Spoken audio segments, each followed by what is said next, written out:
IBN 7 हौसला है। नमस्कार, मैं हूं पंकज भार्गव। देश ने आन बान और शान के साथ 66वां गणतंत्र दिवस मनाया।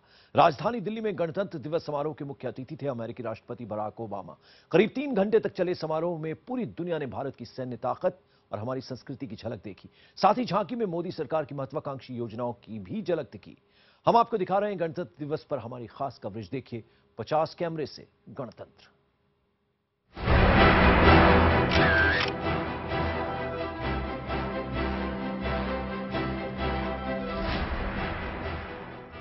गणतंत्र दिवस समारोह की शुरुआत हुई सुबह 9:30 बजे। प्रधानमंत्री नरेंद्र मोदी ने इंडिया गेट पर अमर जवान ज्योति पर शहीद जवानों को श्रद्धा सुमन अर्पित किए।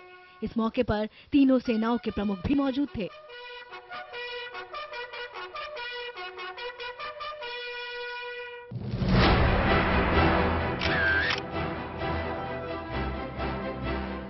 इंडिया गेट से निकल पीएम नरेंद्र मोदी का काफिला राजपथ पर पहुंचा।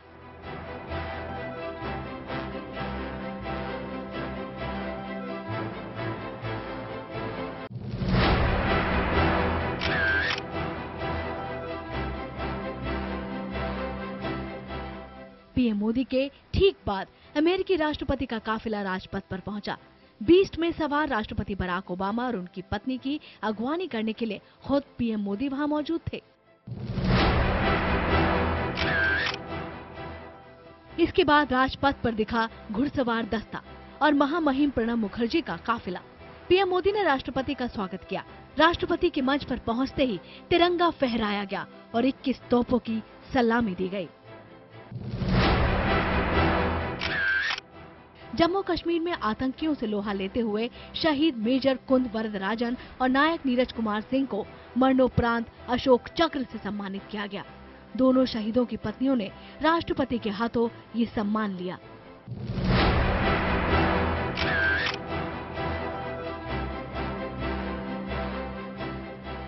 शहीदों के सम्मान के बाद शुरू हुई सैन्य परेड। इस साल की परेड का नेतृत्व किया लेफ्टिनेंट जनरल सुब्रतो मित्रा ने। इनके पीछे पीछे परमवीर चक्र और अशोक चक्र से सम्मानित विजेता भी थे।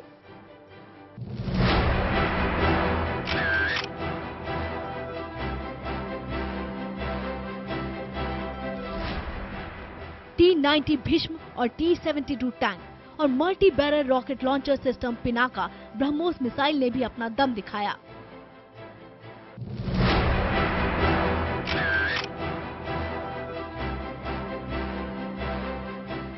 इसके बाद नजर आए सेना के टोही दस्ते में शामिल रडार और सैटेलाइट।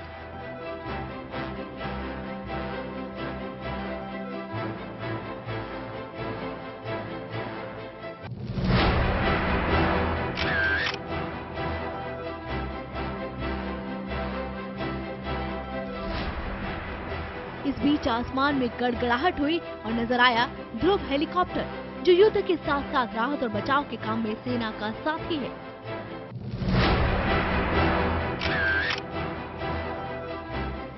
ध्रुव हेलीकॉप्टर के गुजरते ही राजपथ पर दिखी देश की महिला शक्ति, वो महिला अफसर जिन्होंने माउंट एवरेस्ट पर पहुंचकर तिरंगे का नाम रोशन किया।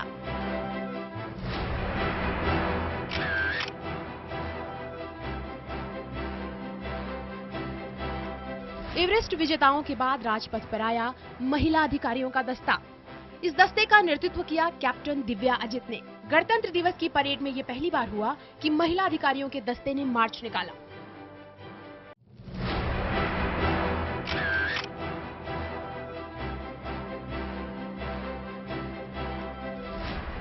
महिला शक्ति के बाद बारी आई सेना के बैंड की, जिसने अपनी धुन से लोगों में जोश भर दिया। इसके बाद अलग अलग रेजिमेंट्स की परेड राजपथ से गुजरी।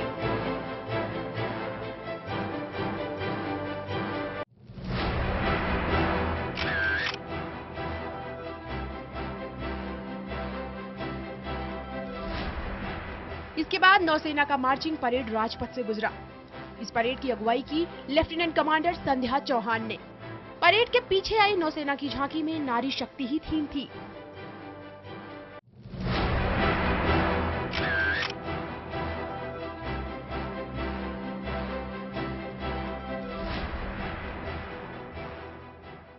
नौसेना के बाद वायुसेना की महिला अधिकारियों ने अपने कदम ताल से सबका मन मोह लिया। इस परेड का नेतृत्व स्क्वाड्रन लीडर स्नेहा शेखावत ने किया।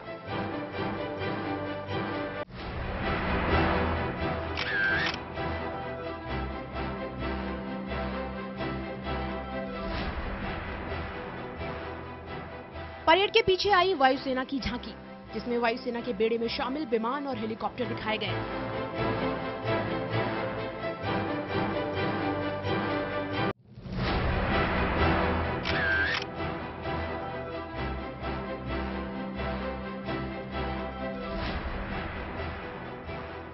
अब राजपथ पर नजर आई रक्षा अनुसंधान और विकास संगठन यानी DRDO की झांकी, जिसमें खोजी रडार और सुपरसोनिक मिसाइल आकाश नजर आए।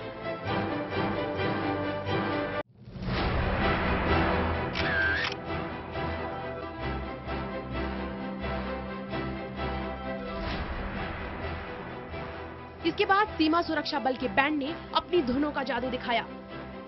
इसके पीछे BSF का मार्चिंग दस्ता और ऊंट दस्ता भी नजर आया।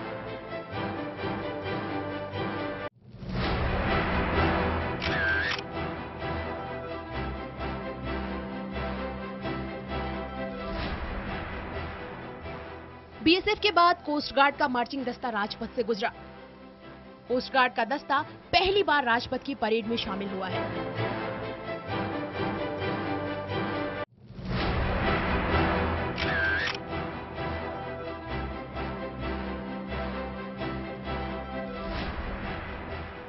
इसके बाद एक एक करके सेना और अर्धसैनिक बलों की कई टुकड़ियों ने परेड निकाली।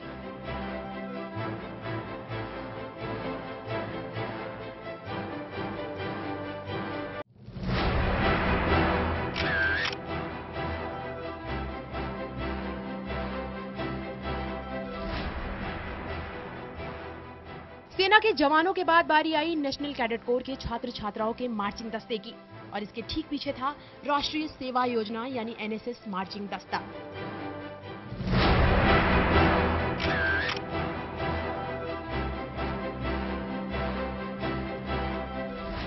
परेड के बाद राजपथ पर बारी थी झांकियों की। गणतंत्र दिवस परेड में पहली झांकी थी कर्नाटक की, जिसका थीम था चटपन्ना क्षेत्र के पारंपरिक शिल्प और खिलौने।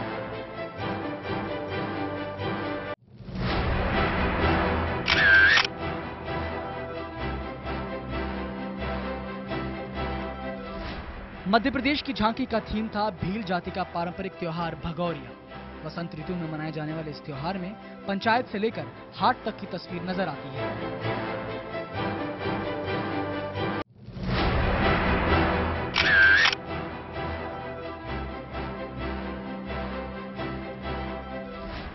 उत्तराखंड की झांकी ने बाबा केदारनाथ के दर्शन करा दिए।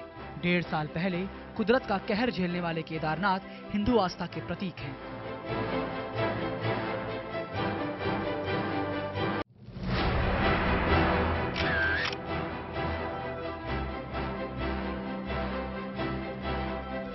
असम की झांकी में नजर आया दुनिया का सबसे घना द्वीप माजुली। माजुली द्वीप वैष्णव भक्ति केंद्र के तौर पर भी दुनिया भर में मशहूर है।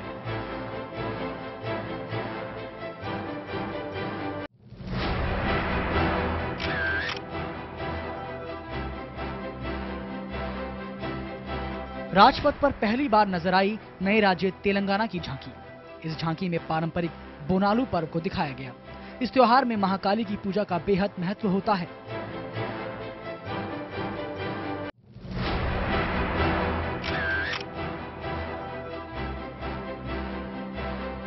उत्तर प्रदेश की झांकी में दिखी अवध की शान। झांकी की थीम अवध के 10वें और आखिरी नवाब वाजिद अली शाह पर थी। वाजिद अली शाह जाने माने नाटककार, कवि और नृतक थे।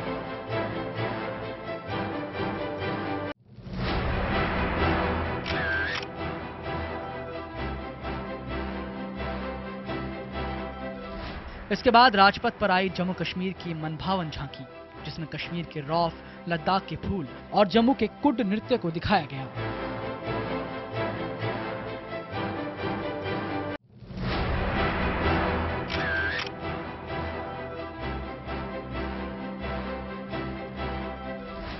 हरियाणा की झांकी में सुल्तानपुर बर्ड सेंचुरी में आने वाले देश विदेश के तमाम पक्षियों की झलक दिखाई दी।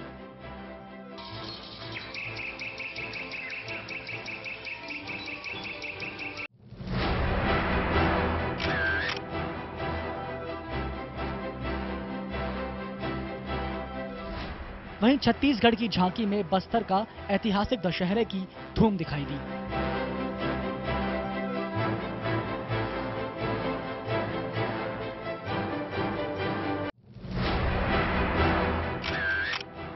महाराष्ट्र की झांकी में संत ज्ञानेश्वर के नगर पंढरपुर की झलक दिखी। इसमें 200 किलोमीटर लंबी पंढरपुर यात्रा की बात की गई, जिसमें हर साल लाखों श्रद्धालु शामिल होते हैं।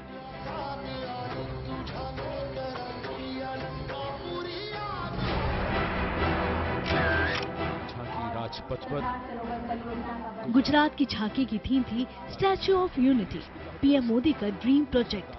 नर्मदा नदी में लौह पुरुष सरदार पटेल की 182 मीटर ऊंची प्रतिमा बनाई जाएगी। 562 देशी रजवाड़ों को एक करके अखंड भारत का निर्माण किया था।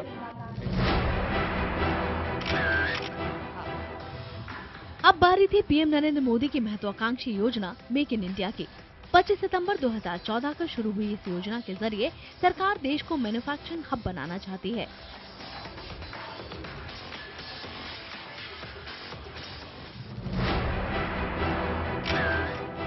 इसके बाद आई CPWD की झांकी। झांकी की थीम थी गौमुख, हिमालय की गोद में बसी हरी भरी घाटी जहां से मां गंगा का उद्गम होता है।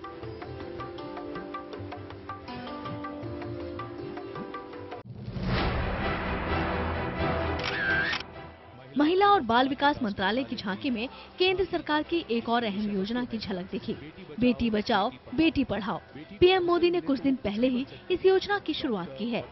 पायलट, शिक्षक, वैज्ञानिक। वित्तीय सेवा विभाग की झांकी का केंद्र था प्रधानमंत्री जन धन योजना।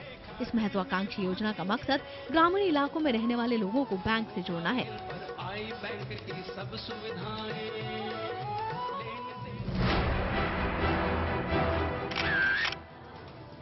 भारतीय रेल की झांकी में नजर आया मोदी सरकार का एक और ड्रीम प्रोजेक्ट बुलेट ट्रेन। साथ ही रेलवे की अत्याधुनिक सुविधाओं की झांकी भी दिखाई गई।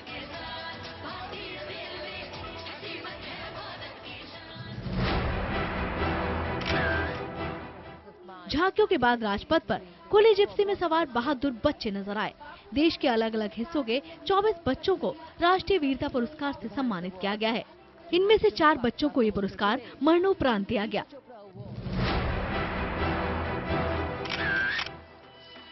बहादुर बच्चों के बाद स्कूली बच्चों ने राजपथ पर बचपन के रंग बिखेरे। अलग अलग स्कूलों से आए इन बच्चों के सांस्कृतिक कार्यक्रमों ने हर किसी का मन मोह लिया।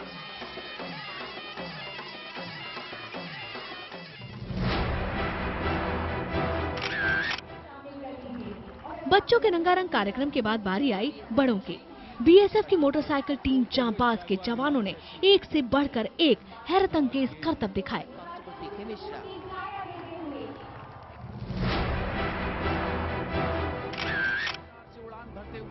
गणतंत्र दिवस समारोह के आखिर में बारी थी हवा में रोमांचक करतबों की।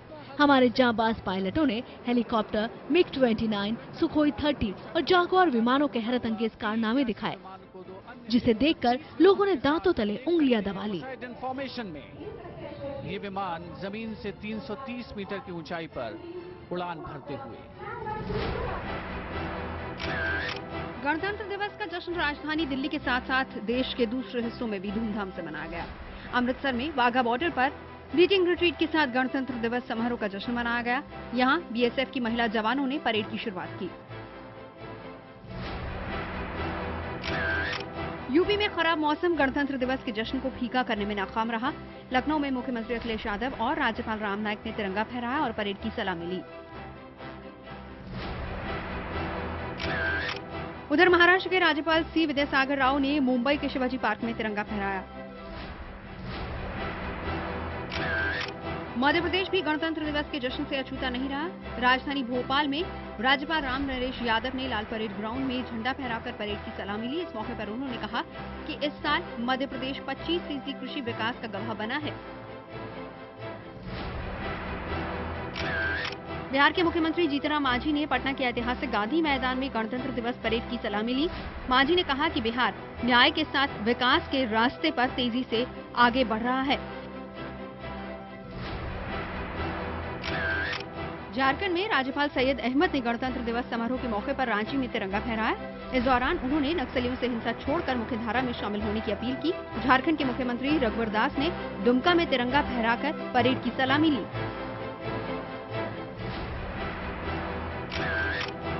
जम्मू कश्मीर में भी गणतंत्र दिवस समारोह का जश्न शांति से संपन्न हुआ। यहाँ राज्यपाल शासन लागू होने की वजह से सरकार के बजाय प्रशासन ने समारोह की अगुवाई की। पिछले तकरीबन 20 साल में ऐसा पहली बार हुआ है।